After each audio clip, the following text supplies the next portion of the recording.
শুভ দুপুর, সবাই কেমন আছো? আমি আজকে একটা রান্না করব। আমার এটা শাশুড়ির মা রান্না করতে বলতো। শাশুড়ির মা বলতো এই বাড়ির জমির চাল এনে দিত আর বলতো যে রসের পায়েস রান্না কর, ভীমা একাদশীর দিন এই রান্নাটা করতাম। অনেকে লোক খেতে বলতো, পাড়ার লোকে, আর সেই সঙ্গে অনেকটাই রান্না হতো, সবাইকে খেতে দেয়া হতো।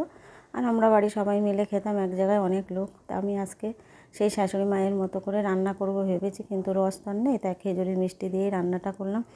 চালটা ফুটে গেলে মিষ্টিটা দিয়ে একটু ফুটিয়ে নিয়েছি, তারপরে দুধ দিয়ে দিয়েছি।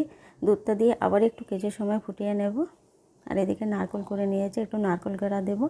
আমরা রসের পায়েস নারকেল কোড়া দিয়েই রান্নাটা করতাম, তার একটা স্বাদ গন্ধ আলাদাই ছিল। সেরকম তো আর হবে না। তা যাই হোক, শাশুড়ির মার পছন্দ ছিল রান্নাটা, তাই আজকে ভেবে সবসময় গোবিন্দভোগ চালের পায়েস তো খেতে ভালো লাগে না, তা ভাবলাম বাড়ির জমির নতুন চাল দিয়ে একটা পায়েস রান্না করি। তা খেতে খারাপ হয়নি, ভালোই হয়েছিল। এইভাবে কে কে রান্না করে খাও কমেন্টে জানিও। ভালো লাগলে লাইক কমেন্ট শেয়ার করে দেবে। এটা আমরা ভীম একাদশীর দিন এই পায়েসটা রান্না করি।